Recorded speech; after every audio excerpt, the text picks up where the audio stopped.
So what we are going to talk about today is making values stick. We will go through and refresh our memories about why it is important to have the values that you do. But as everybody is aware, values might not all of your values would be something that you're an expert, right, at. So it's important for us to really solidify our guiding light values, the behaviors that support our values, and then we will talk a little bit about how you make these values come alive. Making values come alive is like any other healthy habit that we have developed over time. So we'll talk about what we call positive habit stacking, and we will go through some ideas about how you can remind yourself throughout the day how you are doing on your values and keep them at present. So that's what our goal is for today. Would you like to share with us your top list of values? Honesty, which I've defined as sharing thoughts and feelings whilst accepting the fear of that, right? Because there comes with some risk involved in that, right? So if I'm telling you my thoughts and feelings, I put myself in a position whereby you may judge me or argue with me or whatever. So it's sharing them as at the same time experiencing viscerally the fear of doing that. So that's one thing. Sharing my truth. Can I make a comment after each one? Just a few little I've not notes. finished. Okay. I've not finished on that one. Oh, I apologize. So it's sharing my truth, accepting others' truth, and valuing the fact there is more than one truth. There isn't one absolute truth. Good one. Okay. All right. After honesty, what do you have? I have graciousness, which is I've defined as creating others, being in service, having impeccable manners, recognizing others, having others feel created and appreciated, and courtesy. Right. That is absolutely you, 100%. What do you mean by, I think the first term was creating others? So having others feel elevated, right? I create other people. I don't mean I make other people, but I make them feel created, right? So I make them feel elevated or up or good or acknowledged, listened to, and that kind of thing. I can see all of those elements in you. And I think it's one of your stronger values in terms of you embrace it, truly all of those different elements. A few other behaviors I would add that I think fit in with graciousness that epitomize who you are is kindness.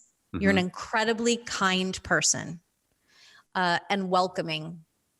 I think you're a very approachable person. I think it's because you are so welcoming. You make eye contact when you meet people, you listen to them. I think you're one of those individuals that people feel comfortable approaching. All right. So that is a great one for you. Graciousness is 100% you. And all of those things are wonderful. They make a person special. The next one is learning. So not assuming, growing as a soul, growing my intellect and growing my skills, discovering new ideas, cultures, and experiences. Oh, so I like that. And you are absolutely a person who is constantly learning and absorbing. Okay, so the next step, what I would like to look at for you is what are of your list of your values, what are two of the values that really light your path out of the darkness? So you want to ask yourself the questions, does this value define me? And is this me at my best? Can I use this value to make really tough decisions in my life? So when I look at all of my values, the two that are the most important to me are self-expression, which is the one that I've been using as an example, and love. At the end of the day, I have to have those two things in my life. I have to love others and be able to receive love back. Because it's the flame that keeps me alive. And I have to be able to have self-expression and continue to get better at it. I cannot have authentic relationships in my life unless I'm allowed to and empower myself to have those two things. So the next step then, and we've covered this already in depth because we've talked about the behaviors that you have that support honesty and graciousness. And I added a few additional in there with kindness and welcoming. We've talked about the supporting behaviors. So that would be the next step for all of our patrons who are listening or watching today, is to take a minute and outline for your 2 guiding values. What are the behaviors, the positive behaviors that you would write out for yourself that would help to support those values? The next step would be, when we look at Steve and we look at honesty and graciousness, for you to make a list of a few of the individuals in your life who really uphold those values for you. Because it's important for us to have behaviors for ourselves that uphold our guiding values, but it's also important for us to surround ourselves with and know who those individuals are in our life who support those values. And as a caveat, privately, you can also have a list of individuals who are in your life that don't support those guiding values or principles. Would you want to share just a couple of individuals in your life who support your values? Yeah, I mean, the first one, in terms of honesty and graciousness, you 100%. We have. Oh, that's lovely. Completely. I always feel I'm able to express myself with you, and that you can do that with me too. And I think we've got that. That's absolutely one of the cornerstones of our friendship, which is why I wanted to do this with you.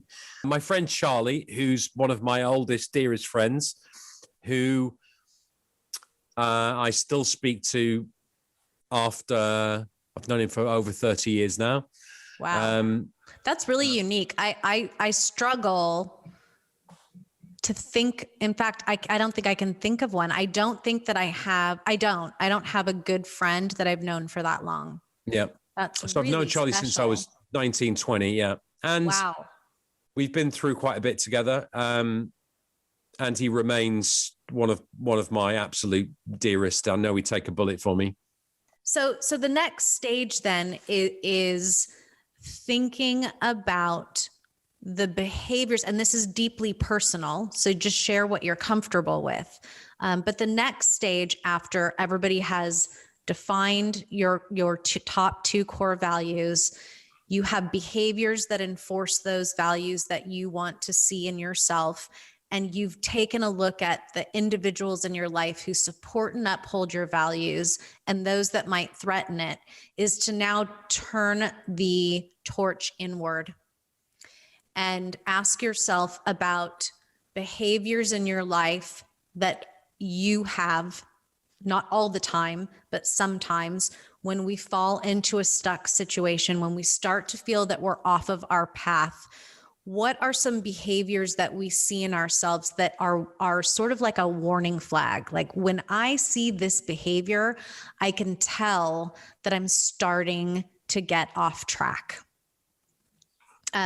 One of the behaviors for me that I will see that does not support my values is I go into a dominant driver mode.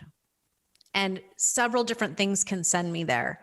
Feelings of insecurity, feelings of being overwhelmed. The next step is, okay, you have a list of those things that when you start to see those behaviors in yourself, can serve as a flag, right? Mm-hmm.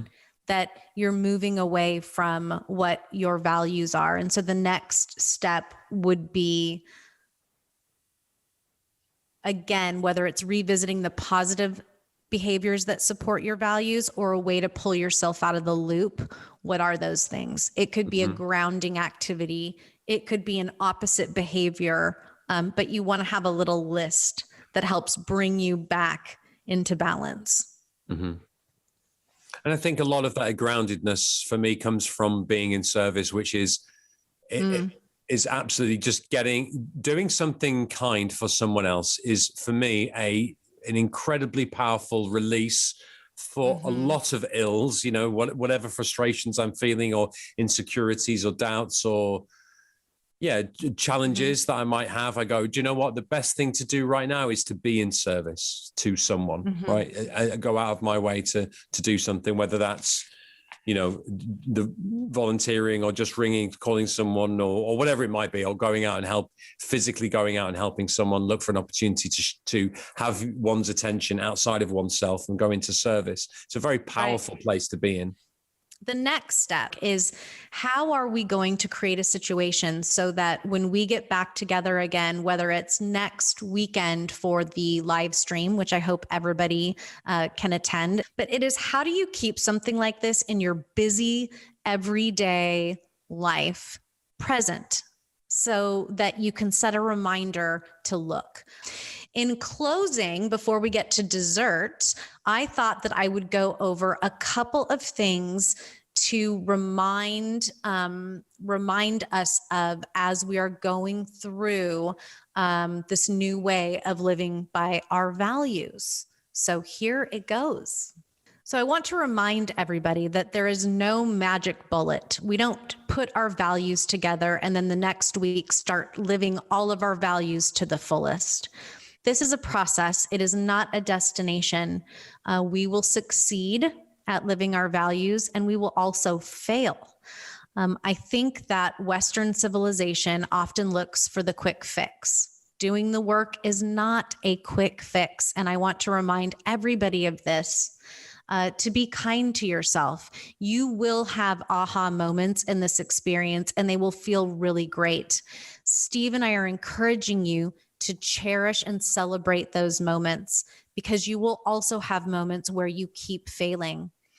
Be kind to yourself. As we mentioned before, when you do not uphold a behavior and a value, be aware of it more than be critical of yourself for it.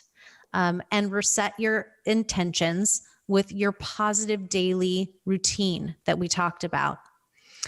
Remember that biologically, humans are not wired to like change. The prefrontal cortex, the part of our brain that runs essentially on autopilot, the place in our brain where constant thoughts come from, that part of our brain does not like change. That part of your brain actually scans for safety 4 times a second. And it's not something we control. Obviously, it just happens unconsciously. The way that that part of your brain keeps you safe is by liking routine. And what we're asking ourselves to do by defining our values and enforcing positive behaviors will sometimes mean that there is a change to routine. There is a removal of some negative behaviors or dropping of bad habits. So be aware of it. Be aware that the conscious exercise, attaching the review of your values to a positive habit, will help bring about a state of consciousness. The conscious part of your brain is like a muscle. The more you work it, the stronger it will become. And this is why we have tied our values review to an existing positive routine. It will also serve as a reminder to exercise our conscious brain. So that's it for Values Episode 2. A meze for the mind. A banquet for the body. And soup for your soul here at Holistic. We've messed it up again. We always mess it up. It's embarrassing. Why is it so difficult? Here at Holistic. Steve and Carrie's. You've done it again. Oh gosh, I forget the Steve and Carrie part. It's Steve and Carrie's Holistic Buffet. Okay, let's do it one more time. Steve and Carrie's Holistic Buffet. I feel like a preschool teacher. Oh goodness. See you on Sunday. Bye. Bye everybody. Thanks for listening and watching.